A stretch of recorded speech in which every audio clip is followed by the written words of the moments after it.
In my end is my beginning. That's a quotation I've often heard people say.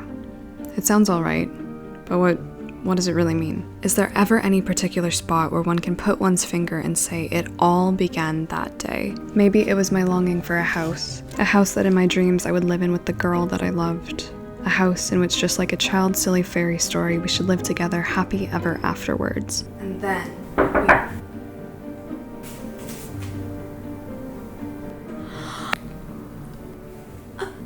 No. Hey! Absolutely not. You know what? People have been saying we look the same, and now I see it. One of us has got to change. Well, I have another blazer, and then we can really match. What is this? What are you doing? I'm solving crime and trying to guess who the killer is. It's probably me in this stash. Are you copying me? No. I'm a detective. Okay, detective. You're never gonna guess what's in the box. I love guessing games. I hate games. Okay, here are the rules to guess Book of the Month's subscription box picks for this month. I brought you one book out of their 5 to 7 selections each month. Curated, by the way, by their editorial team, who goes through hundreds of new releases to pick the best ones. And I've also brought you one add-on. Ooh, okay. I know Book of the Month focuses their selections on new and upcoming authors. They like to diversify their genre, so people are always getting new books and trying new things. Up first, we have a modern gothic fantasy. No, I don't know. I'm so excited to see. What is it? It's Starling House by Alex E. Harrow. Yes, thank you. Illustrations? Next up, we have a very uplifting debut novel about magic, heartbreak, and a little bit of healing and whimsy. Ooh. See, I'm not up to date on new releases. Okay, well, you don't have to be, because Book of the Month is. It is The Unfortunate Side Effects of Heartbreak and Magic by Brianne Randall. Oh, this looks so cute. The sun was cold, the tea kettle refused to boil, and the wretched scent of old memories burned from the logs. Have you ever had your heart broken, Bookman? Maybe next month we can dive into my lore. Where am I gonna put these? We offer audiobooks now, so if you'd like any of your picks in audio-only format, you can do that. Okay, well, if you guys want to get your first hardcover book for just $5, you can use my code Emmy or go to the link in the description box. I'm gonna hit the road. You know, I did take some inspiration from you. Nice mustache. Did you miss me? Bienvenue à notre épisode. Hello, my little cabbages. How are you doing today? I see you've come to me with another case, even though my success rate is 0. Well, c'est la vie. I am determined to catch the mystery. Yes. Endless Night. It's the last mystery in this gorgeous collection of Agatha Christie, which I have not read and I have not solved because I haven't solved any of them. But we're here to solve it today. There will be the twists, there will be the turns. Endless Night by Agatha Christie. Let's get into it. The story begins with our young man, Michael. He's 22 years old, and he doesn't know what he wants from his life. He's just kind of restless. He's had about 8 or 9 different jobs, ranging from waiter to mechanic. At this time, he is currently a chauffeur. He is driving the cars. It all begins one fateful day. Actually, you know what this needs? I'm thinking it needs a PowerPoint. So, it all begins on this fateful day when Michael is in this place, he's in this town, and he sees a sign for a property that is up for sale. You can buy it.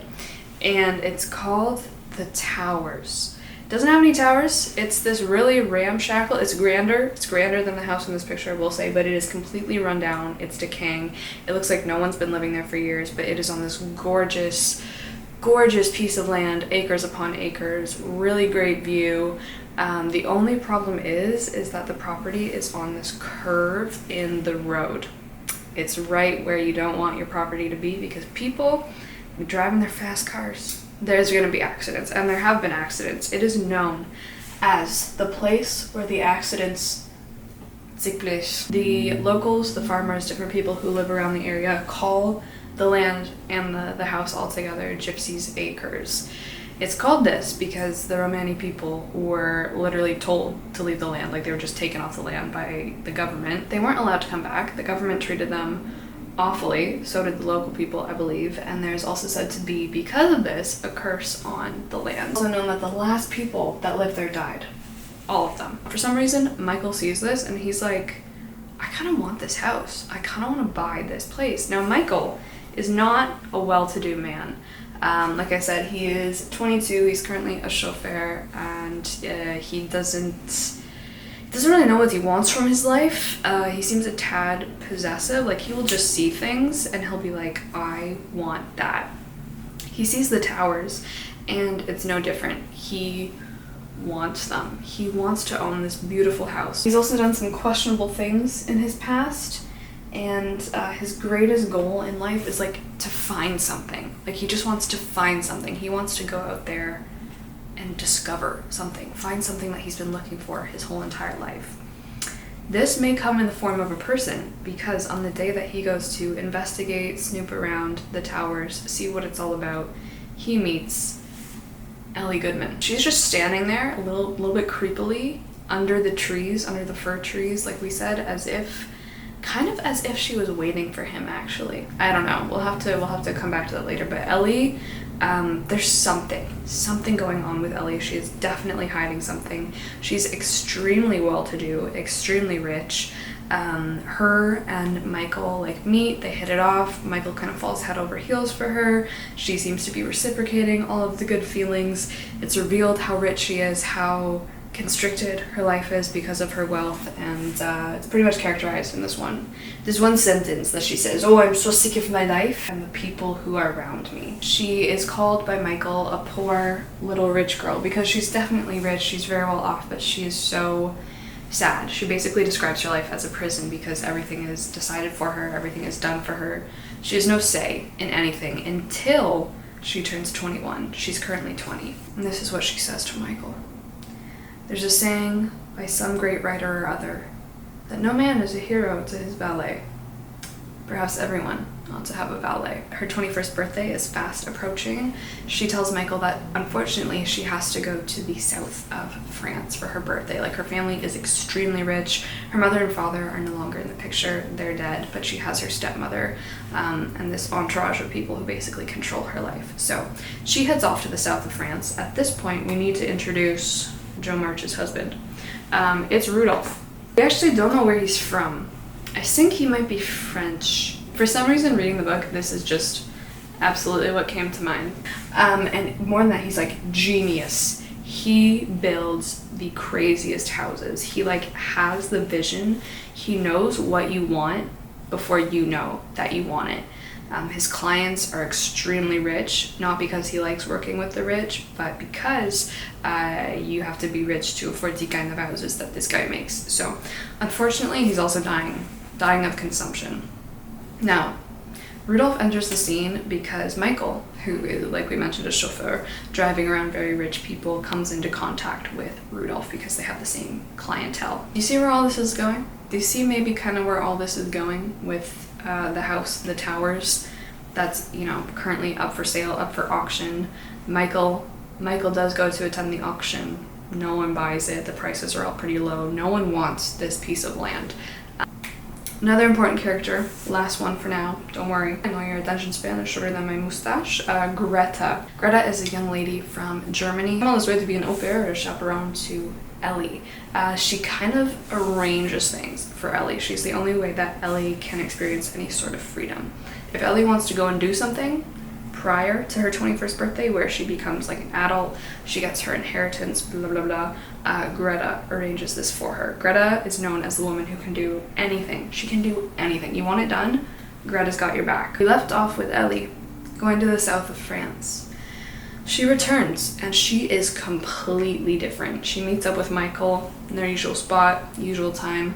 Michael is like floored with the change in Ellie because before, I don't know, Michael was just kind of romanticizing her as this slender autumn girl who's very ethereal and kind and gentle. She comes back, she's a businesswoman. She's taken first year business, she's changed. That course changes people. She's now come back one of the richest women in America.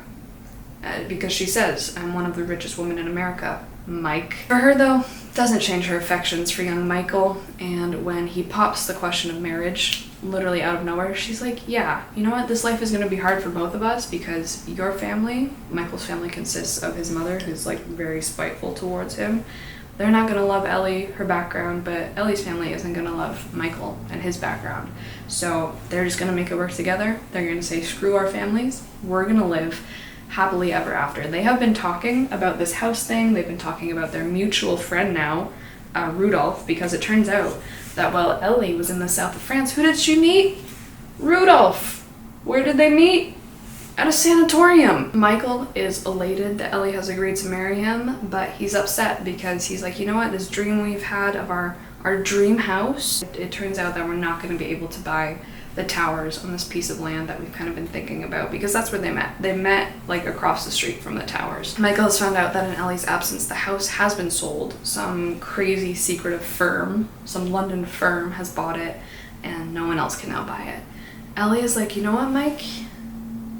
I know. Mike's like, Ellie, what do you mean? How do you know the house is sold? And Ellie's like, because I'm the one who bought it, Mike. So, looks like they're gonna live on the cursed piece of land, even though they've been advised by literally everyone around them not to go move to this place. We've busted Rudolph out of his sanatorium. Ellie's like, this man is gonna build our dream house for us before he dies. He is gonna build this house if it costs him his life.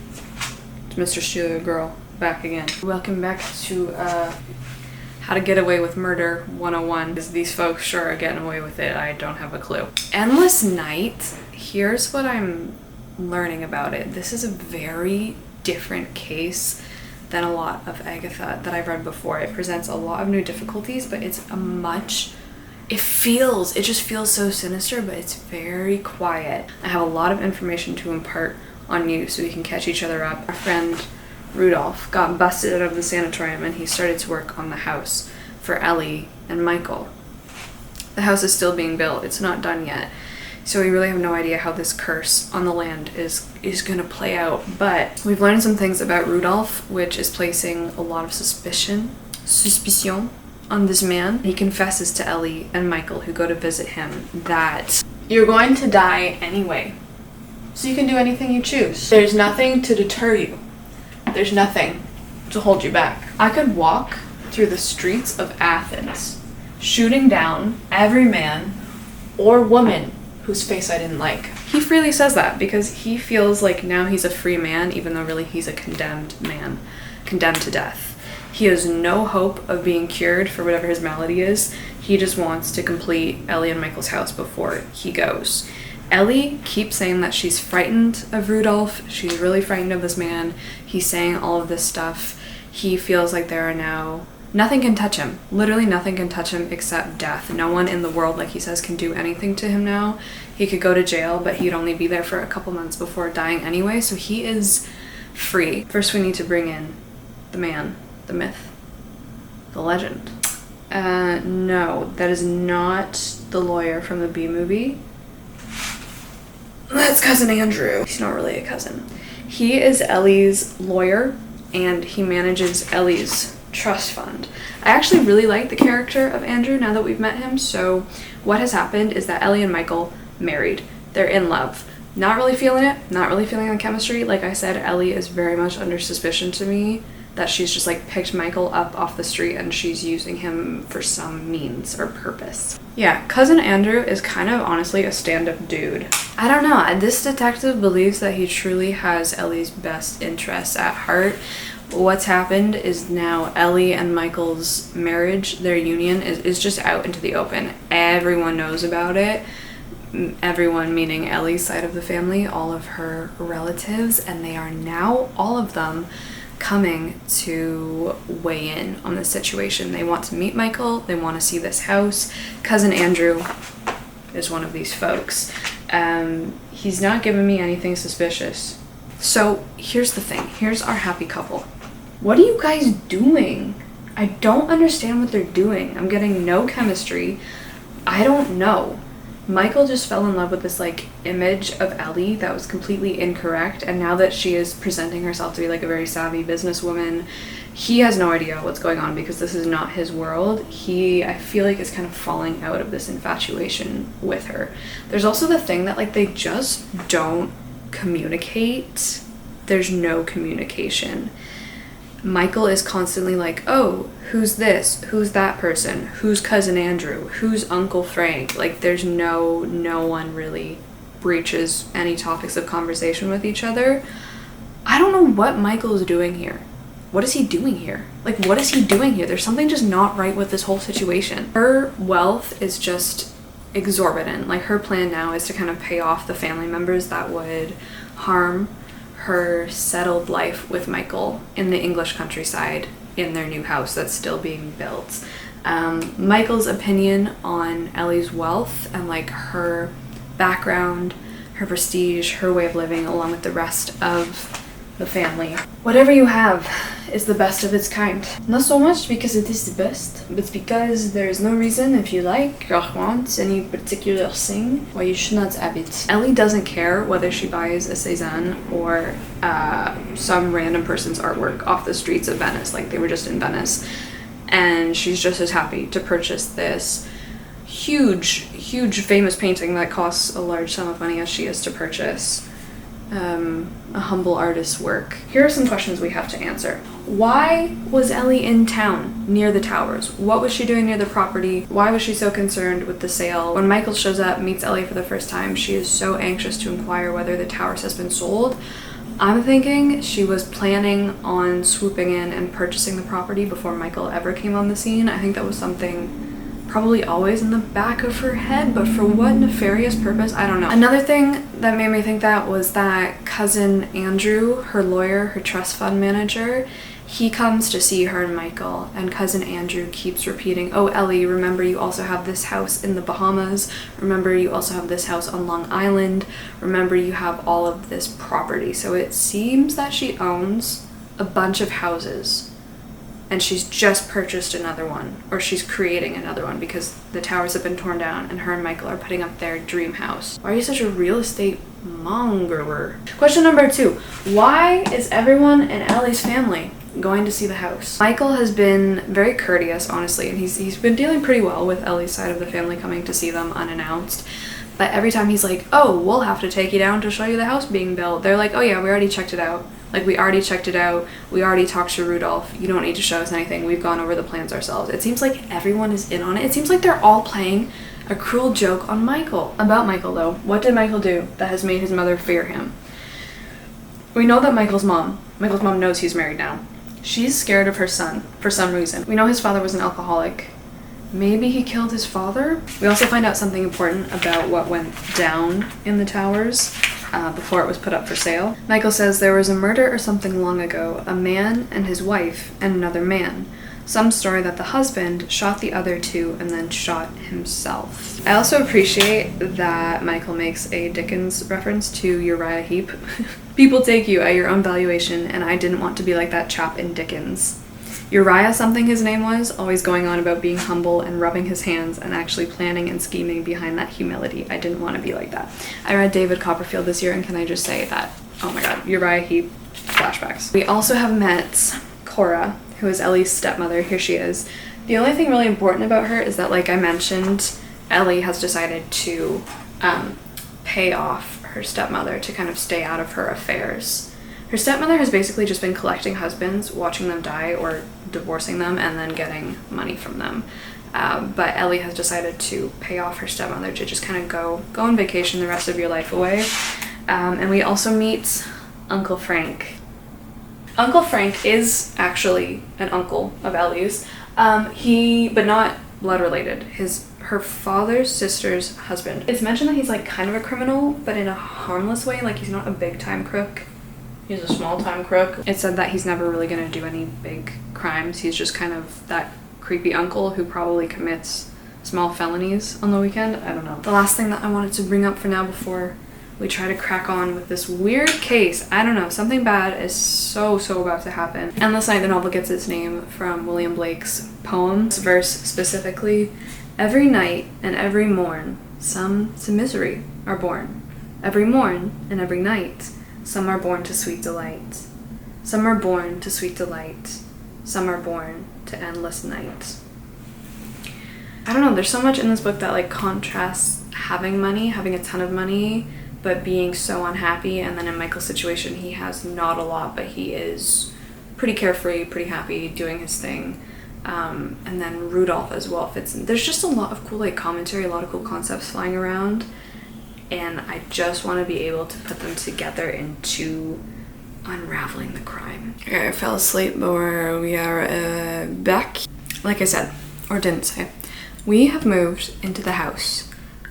We've moved into the new house that Rudolph created. Things don't go very well. Mike tries to carry Ellie over the threshold, doing the tradition, and he stumbles. Also, there we go.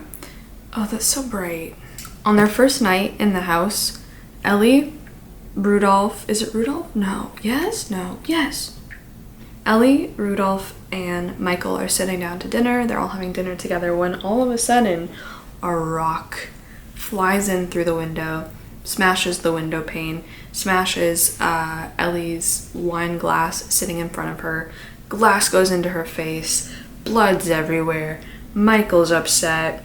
Ellie's a little bit upset. Rudolph doesn't seem that upset, but someone is not happy that they're there on the land. Someone has thrown a rock through the window. We don't know who threw the rock through the window. Here's my feeling, with not a lot of book left to go, not a lot of this case left to read. I was concerned for Michael this whole time. I thought he had gotten roped into a rich world that was gonna like sacrifice him for something. I'm thinking Ellie's gonna bite the dust now. She's the one, you know, she's the biggest target. She has the most money. She's in a very unique position.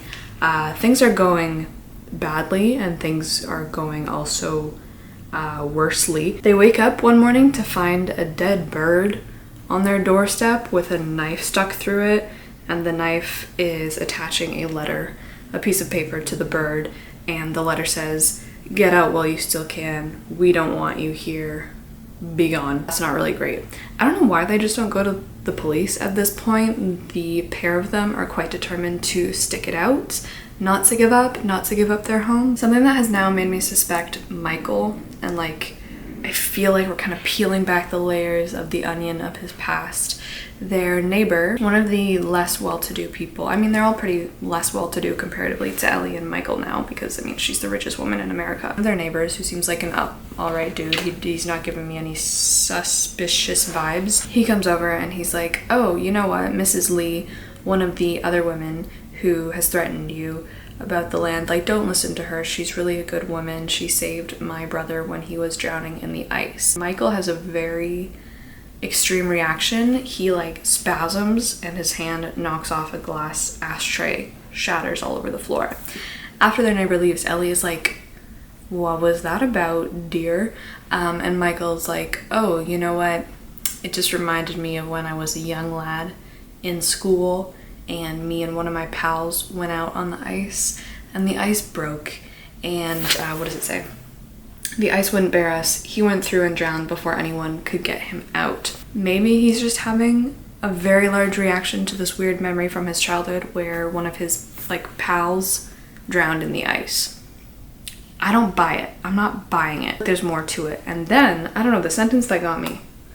Let's analyze. Michael says, "I'd forgotten all about it," his pal from school drowning, "until Philpott, their neighbor, mentioned about his own brother."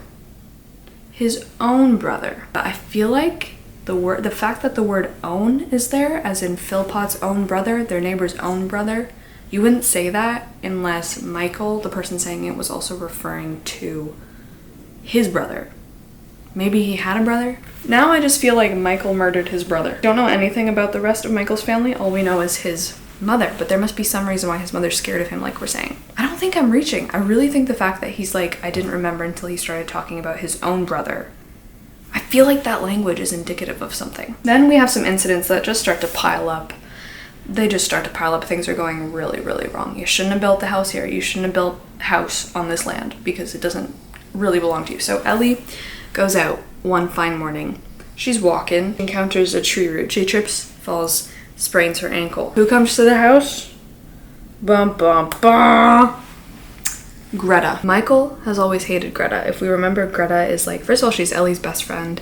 She's her chaperone, used to work for her, Now they're best buds. They're close. Greta comes and kind of starts to take over the whole entire house. Like, that's kind of always been her thing. She's very possessive of Ellie, very controlling of Ellie. We don't know why.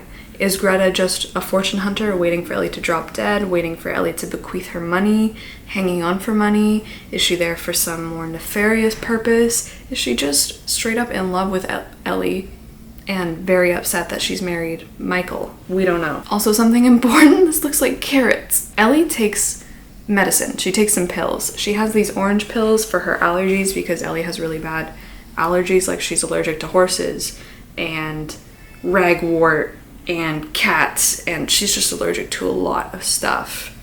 I know this is gonna come back, so we have to know it. But she also sometimes takes sleeping pills. She hasn't taken sleeping pills since moving to England, to the country. One more thing to mention at this point, Mrs. Lee, also their neighbor, her first name is Esther. She is like, you guys, I tried to tell you, like I literally tried to warn you to stay off of this land.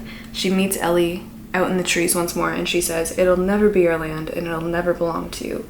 I warned you once and I've warned you twice. It's death standing by you, and it's death will have you. Michael goes to the police. He's like, enough is enough. Someone is out to get my wife and I. He goes to the police station, reports all these events, comes back home, and meets Rudolph spying in on his windows, like in the house that he built. And Rudolph is about to say some really concerning things. Rudolph sees Greta. I feel like Greta and Rudolph, the architect, I feel like they must have known each other. I don't know. Rudolph really has it in for Greta. Why did you let Greta come? She's dangerous. Do you know what Greta's like or don't you? She's taken possession. You won't get rid of her now. She's come to stay. Do you know where you're going, Mike? Have you any idea? Sometimes I think you don't know anything at all. He much threatens Michael with the fact that Michael is becoming an outsider in his own house to Greta. And he just starts going on. Rudolph is like, I know something about evil. Don't you realize, haven't you often felt that I am partly evil myself, always have been? That's why I know when it's near me, although I don't always know exactly where it is. I want the house I built purged of evil. The last thing that's just happened is that Michael's mother has showed up. She just shown up. She's here. She lets drop that Ellie came to see her at her house after Michael was like, don't talk to my mother. You're not going to see my mother. We're not going to visit my mother. I don't want you to meet my mother. But Ellie's like, I'm going to go star on How I Met Your Mother. And I'm going to her house. Who do I suspect? I don't know. Greta is like the obvious one to suspect of having machinations against Ellie, I guess. Rudolph is being weird, but he's too I don't know, I think he's too interesting. You have the whole entourage of people who are clinging to Ellie like mosquitoes, all the trust fund managers, her stepmother, her uncles, her cousins. I think she's about to be so dead. I think Ellie is about to be so dead. Everyone has just left her. Everyone's just left her alone. Greta has apparently gone to London to a sale. Her husband Michael is also going a little bit out of town for a sale, but he's like, hey, you know what? You can just go riding horses. Ellie loves to ride horses. Your little gallop through the countryside. Why don't you meet me for lunch at this restaurant after the sale? It'll be fun. And I swear this is totally the last time I think they're gonna see each other. Like I think she's dead. Because Michael just watches her gallop off through the trees on her horse. Kills the breeze. They get to the restaurant. Ellie's car isn't there. Sitting at a table by the window was a man whose face seemed familiar to me. I was sure I knew him, but I couldn't remember when and where we'd met. I didn't think he was a local. I thought perhaps that Ellie might have had a puncture. She's got a puncture, Michael. Just not on her tires. Okay, so they are beelining back to the house, Michael and his neighbor, which is nice. As they leave, the man who Michael thinks that he recognizes also drives away.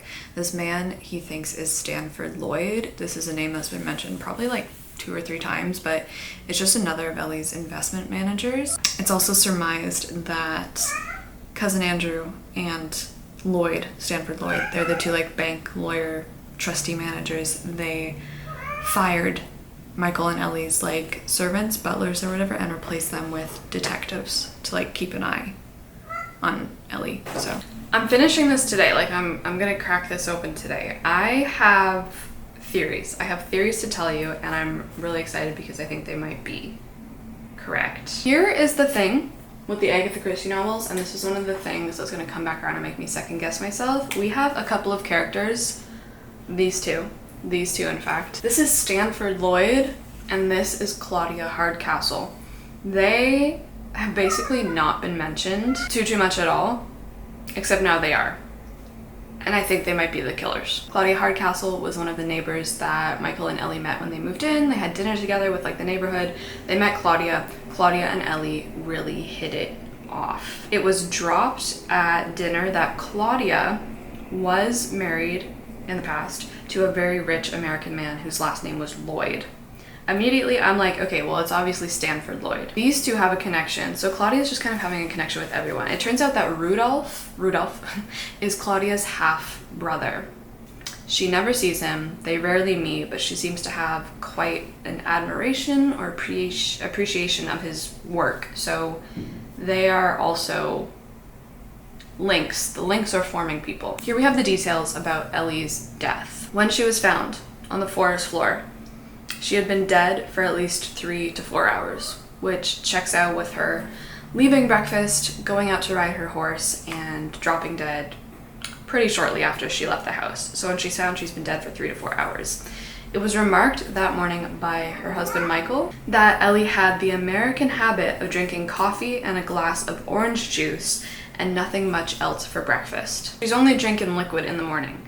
When she's found, she literally doesn't seem physically injured at all. Like, she has a couple bruises from falling off of the horse, and I think her collarbone is broken, but no injuries that would indicate, like, they're not fatal. There's also a question that maybe someone had said something about her having a weak heart when she was living in America.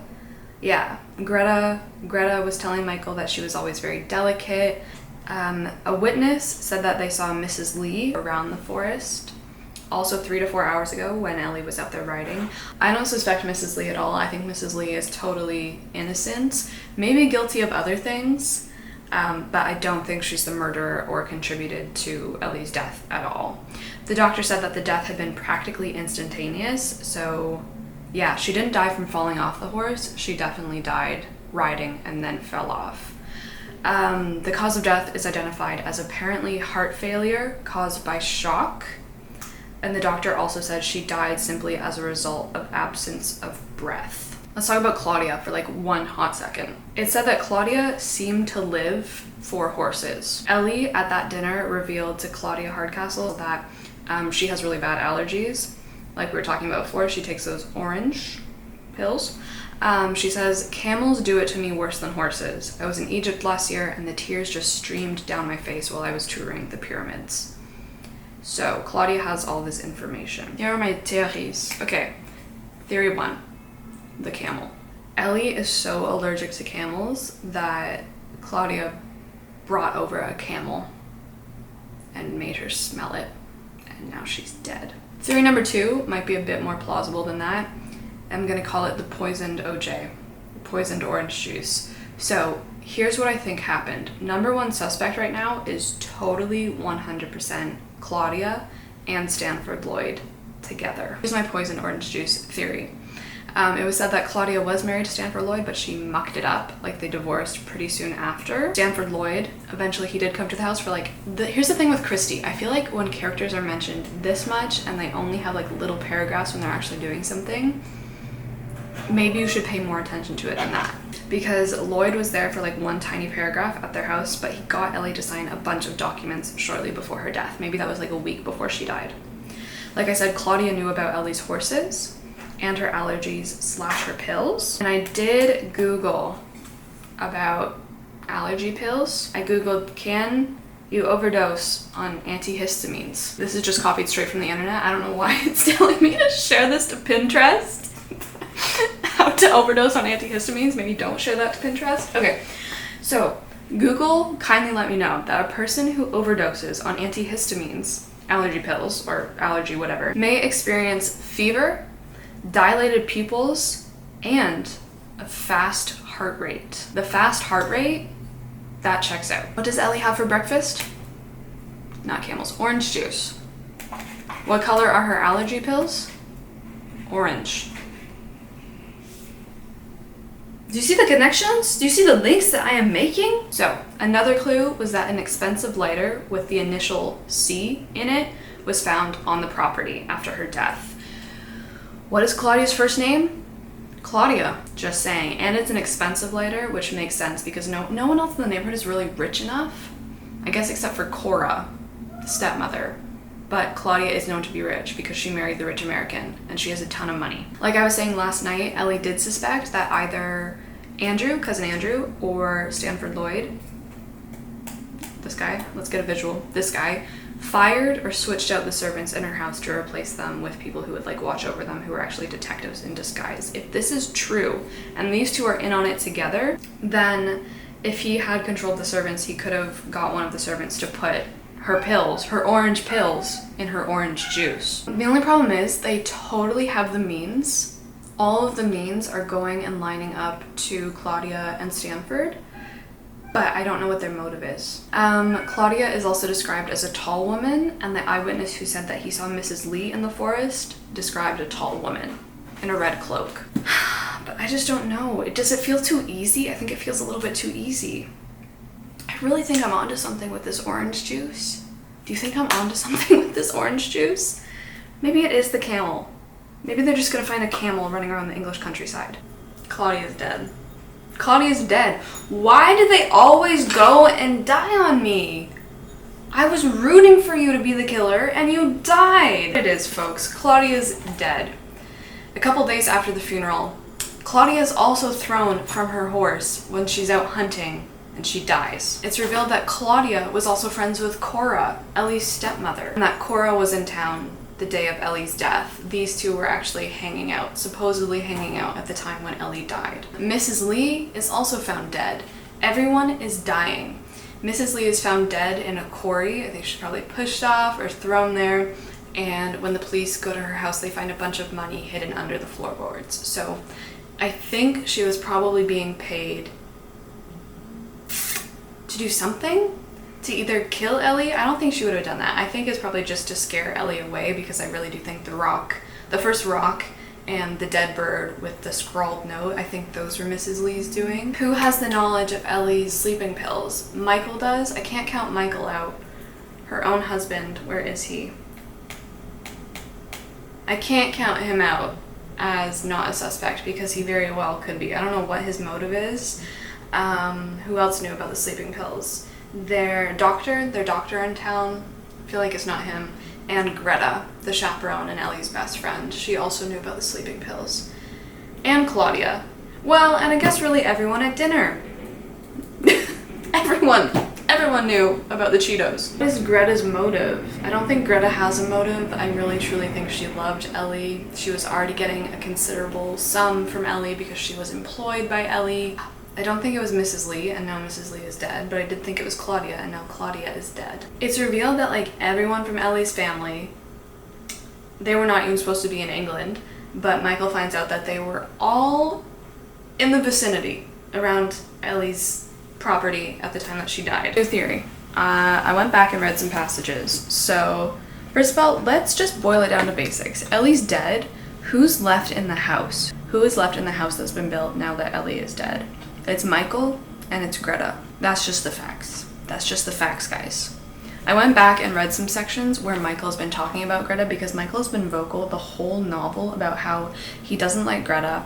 He wishes Greta weren't there. He's always made his distaste for Greta so obvious. So obvious that he doesn't like Greta.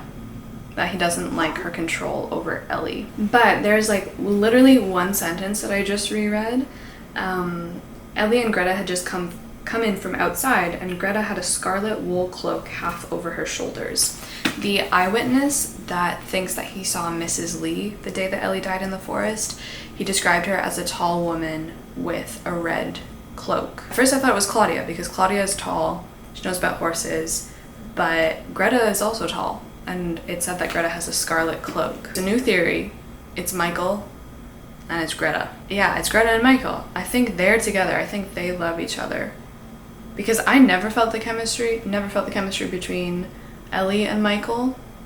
Just always felt weird. And now that Ellie is dead, Michael has become much more nice to Greta, and he's been like, I'm so thankful she's here.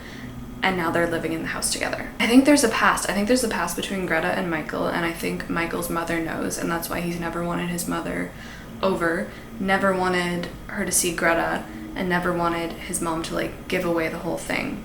And maybe that's why his mother's like frightened of him. I still had that queer feeling in me of waiting for something to be offered to me or to happen to me.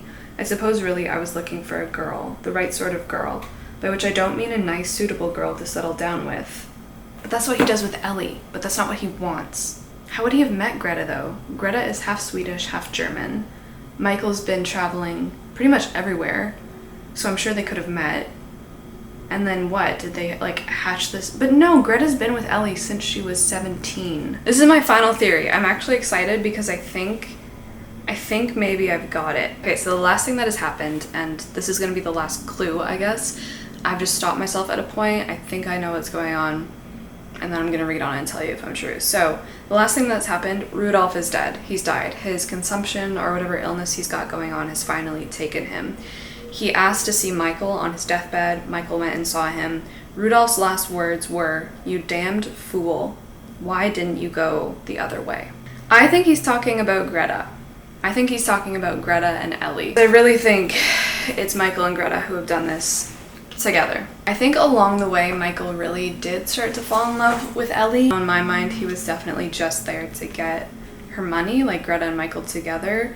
But I think he does feel bad, and I think Rudolph was trying to warn him and was upset with him. He's like, I think Rudolph saw through Michael. I think Greta has definitely been controlling Michael more, and I think Rudolph was like, why don't you just settle down with Ellie? You've married her. There's no need to kill her off so you and Greta can get her money. Like, you have a very nice girl. I'm sorry about the things I said about Ellie before. They were wrong. She wasn't actually scheming anything. She wasn't a murderer. She was just a nice girl. She was just a nice, pure soul, and now she's dead. But Rudolph is so angry about this. I think he's like, why wouldn't you just stay with Ellie? You have everything you want. You have this house you've always wanted. You have like this wonderful girl, and you have all of her money. Also, I went back to the chapters where Michael went home to see his mother, and the thing that his mother says to him about choosing the wrong woman just really got me as well. His mom says, if you'd only tell me something, you've got it badly, I can see that. It's the thing I always feared, that you'd choose the wrong girl. And I think he chose the wrong one. I think he chose Greta, and together they've killed Ellie, and that's not cool. That's not cool because I'm on your case. Both of them have the motive, and both of them have the means. It was all over now. The last of the fight, the last of the struggle, the last phase of the journey. Yes, okay. Some people wouldn't understand, but other people had seen how close Ellie and Greta had been, how Ellie had depended on Greta. I thought he'd realize how I'd come to depend on her also, how it would be impossible for me to live alone in the house where I'd lived with Ellie unless there was someone there to help me. Oh my god! She was up there in the house waiting for me at last. We done with subterfuges now and all the pretenses. The pretense of disliking her. I thought now, laughing to myself, of the part I'd played, a part I'd played carefully right from the beginning, disliking Greta, not wanting her to come and stay with Ellie. Yes, I'd been very careful. Everyone must have been taken in by the pretense. Greta had known me for what I was the first moment we met. We'd never had any silly illusions about each other. She had the same kind of mind, the same kind of desires as I had. We wanted the world, nothing less. I remembered how I'd poured out my heart to her when I first met her in Hamburg, telling her my frenzied desire for things. Okay, and the thing about the ice that I was saying before, turns out that I didn't like to think of my first murder. I had had a boy's passion for a classy wristwatch that a friend of mine at school, had been given. I wanted it badly. It just happened. I skated across to him. He was hanging on. He had gone through a hole and he was hanging onto the ice. I went across to pull him out, of course, but just as I got there, I saw the glint of the wristwatch. I thought, supposing he goes under and drowns. And his mother suspects him of literally murdering this little kid. I was always nervous with Mom. I always felt she knew too much about me. I was nervous with her when she found the watch. Michael killed Ellie with the pills and the orange juice. They did it together, but now Michael's lost it. Michael's gone off the rocker. We're learning that Michael is literally a psychopath who just enjoys killing people. I want more than just knowing that someone's going to die because of a capsule they swallowed at breakfast time. I want more than pushing an old woman over a quarry. I want to use my hands. So he's gone home to Greta, and now he's lost it, and now he's killed Greta. And then he just sits there with Greta dead on the floor, and then people show up at his house. and they take him away. And it turns out the final piece is that Michael and Greta did also murder Claudia, who died the same way as Ellie with the capsules. Guys, I've done it. I'm so happy. This never happens. I've finally solved the case. Case closed. Thank you for coming out. Thank you for coming to this. I hope you enjoyed this episode.